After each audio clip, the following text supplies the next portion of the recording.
और इसका असर देखने को मिल रहा है। बंगाल में इस तरह की घटनाएं हो रही हैं। आज बंगाल में और बांग्लादेश में कोई फर्क नहीं रहा है। मुसलमानों की ये वक्फ बिल की लड़ाई नहीं है, कोई लड़ाई नहीं है। ये कौन सी लड़ाई है? ये लड़ाई विपक्ष की और सत्ता की है। आज सबसे सुरक्षित भारत का मुसलमान है। भारत में किसी मस्जिद के अंदर हमले नहीं हो रहे हैं। भारत मजहब से ताल्लुक ही नहीं है वक्फ बोर्ड का। वक्फ बोर्ड एक प्रशासनिक बोर्ड है। देखिए, ये बात अच्छे से समझ लीजिए कि ये लोग वक्फ बिल का विरोध नहीं कर रहे हैं, ये लोग मुसलमानों की तरक्की का विरोध कर रहे हैं। इतनी बदतमीजी पर मत उतरिए, खुदा के वास्ते रहम कीजिए। आप मुस्लिम समाज को मोहरा बना करके किसी को टारगेट मत कीजिए। राष्ट्रपति शासन लग जाना चाहिए। बिल्कुल लग जाना चाहिए। अमित शाह को पत्र लिख दिया। अब से पहले लग जाना चाहिए था भाई। इतनी बड़ी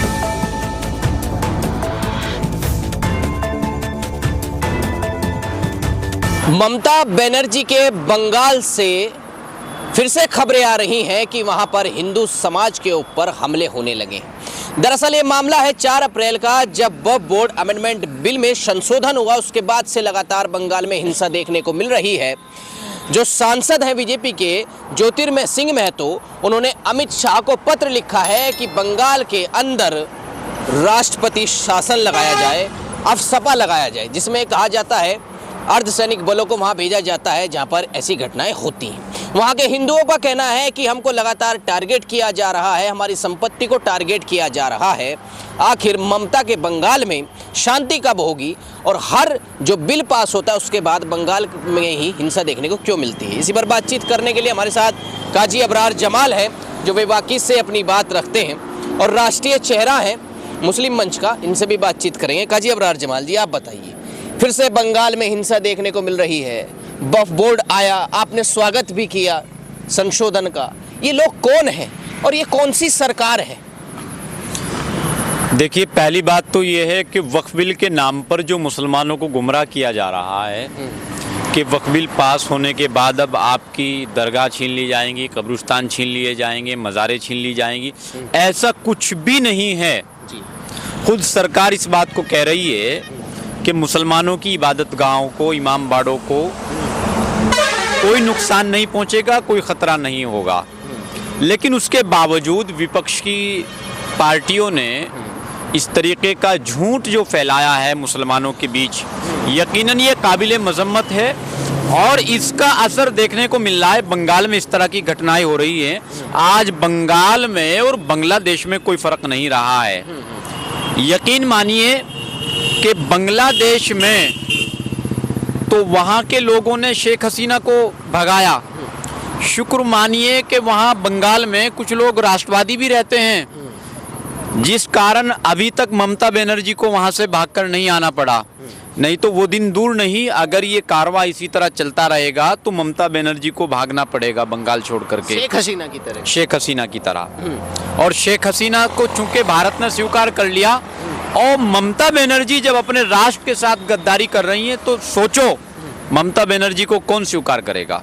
वहाँ के हिंदू समाज ये कह रहा है लगातार कि 6-7 घंटे तक एक उपद्रवी जो है हमारे साथ जो करना था वो करते रहे, ना कोई पुलिस आई ना कोई सरकार आई।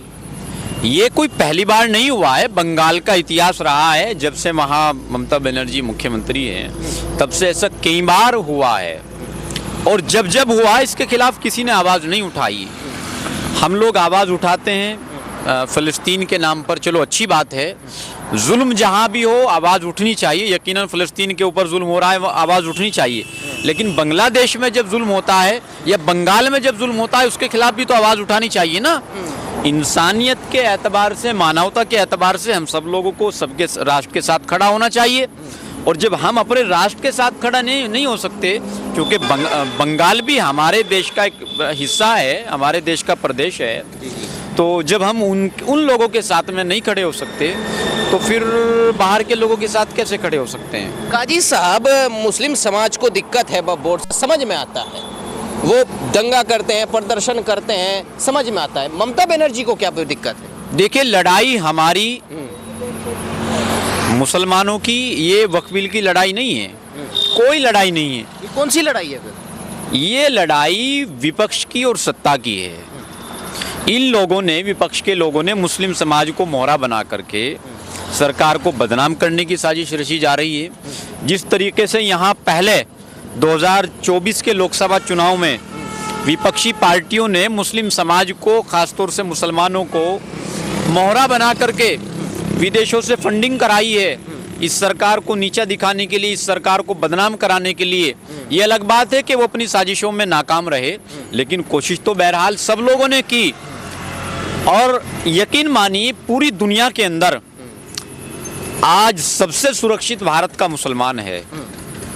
भारत में किसी मस्जिद के अंदर हमले नहीं हो रहे हैं, भारत में किसी मस्जिद, ईदगाह के अंदर धमाके नहीं हो रहे। आप चले जाइए पाकिस्तान के अंदर, चले जाइए बांग्लादेश के अंदर, चले जाइए किसी और देश के अंदर, वहाँ तो इस्लामिक कानून है, लेकिन उसके बावजूद वहाँ किस मस्जिद में बम ब्लास्ट हो जाए कोई खबर नहीं है। लेकिन हम तो शुक्र अदा करते हैं रब्बुल आलमीन का कि अल्लाह ने ऐसी सरकार हमको अता की है, जो सरकार सबको साथ में लेकर के चल रही है, जो सरकार चाहती है कि मुसलमानों के एक हाथ में लैपटॉप, एक हाथ में कुरान हो। हम तो शुक्र अदा करते हैं प्रधानमंत्री नरेंद्र मोदी जी का कि उन्होंने आगे आकर के ये पहल की है कि मुस्लिम समाज के पास इतनी बड़ी संपत्ति होने के बावजूद आज मुस्लिम समाज का बच्चा सड़कों पर भीख मांग रहा है, मुस्लिम समाज का बच्चा चाय की दुकानों पर, चाय की ठेली पर काम कर रहा है। जो उम्र उस बच्चे की पढ़ने लिखने की थी, बनने संवरने की थी, उस उम्र में वो चाय की दुकानों पर काम कर रहा है। ये हाल मुस्लिम समाज का है।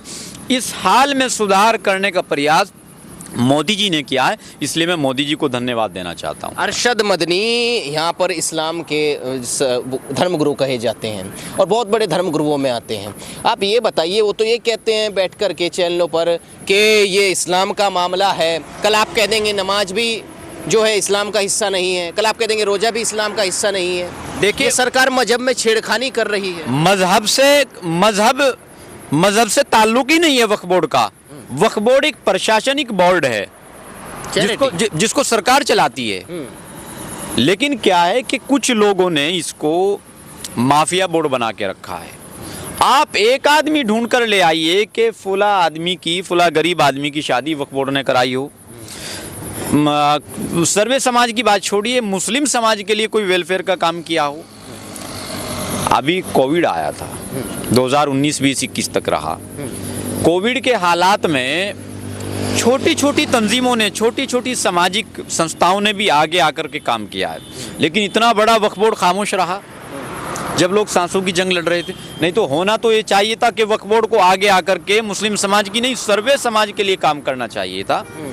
क्योंकि हम लोग सिर्फ अपने लिए नहीं जीते, मुस्लिम समाज को, सर्वे समाज के लिए काम करना चाहिए। चूँकि हम लोग जिस मज़हब को मानते हैं वो मज़हब कहता है कुंतुम खैरा उम्मतिन उखरिजत लिन्नास तामुरूना बिल मारूफी व तनहौना अनिल मुनकर। तुम एक बेहतरीन उम्मत हो, तुमको दूसरों की भलाई के लिए पैदा किया गया, और बजाय भलाई के लिए हम खुद सरकार को खसोट रहे हैं। वक्फ बोर्ड देख लीजिए आप, वक्फ बोर्ड ने आज तक कोई तनख्वाह बगैर सरकार की मदद के दी हो। और जितनी वक्फ बोर्ड की दुकानें हैं वो कोई 20 रुपये पर, कोई 50 रुपये पर, तमाम दुकानों पर वक्फ माफियाओं का कब्जा है, राजनीतिक लोगों का कब्जा है। गरीब को उसका हक मिल ही नहीं रहा है।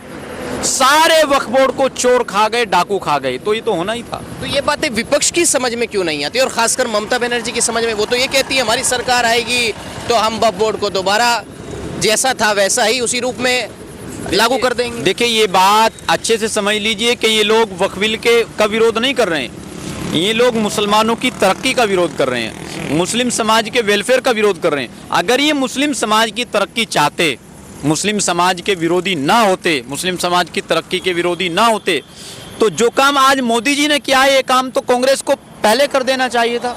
60 सालों तक कांग्रेस का राजराज से पहले कर देना चाहिए था, और अब तक ये हुआ नहीं।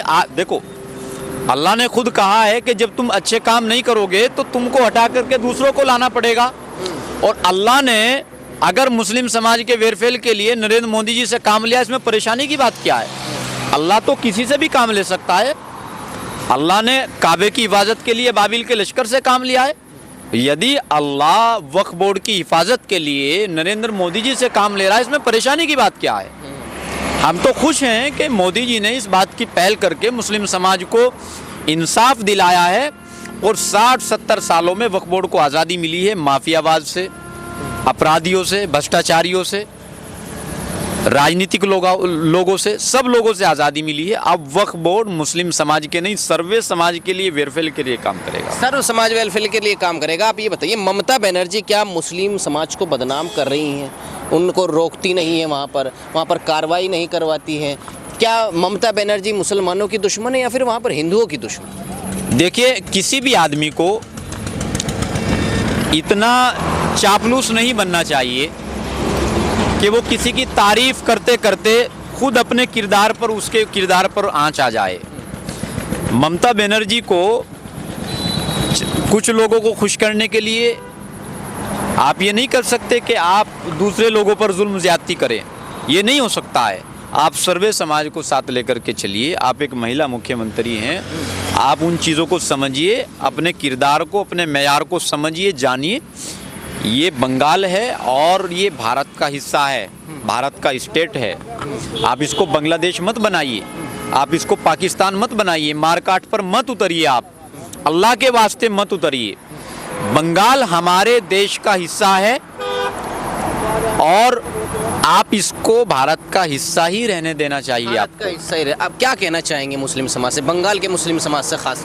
मैं खास तौर से बंगाल के मुस्लिम समाज से गुजारिश करूंगा कि आप कोई भी ऐसा काम, ममता बनर्जी या किसी के भी बहकावे में आकर ऐसा काम मत कीजिए जो इस्लाम के नाम पर कलंक हो, रसूलुल्लाह सल्लल्लाहु अलैहि वसल्लम के नाम पर कलंक हो। चूँकि मेरे आका ने जंग बद्र के मौके पर, जब अल्लाह के नबी सल्लल्लाहु अलैहि वसल्लम का कई जंग में ऐसा हुआ है कि बहुत बड़ा नुकसान हुआ, अल्लाह के नबी सल्लल्लाहु अलैहि वसल्लम का दांत मुबारक शहीद हो गया। जिब्राइल ने आकर कहा कि ए नबी कहिए आप, अल्लाह इनको हलाक कर देगा, लेकिन अल्लाह के नबी ने कहा कि नहीं, कभी तो ये लोग सुधरेंगे।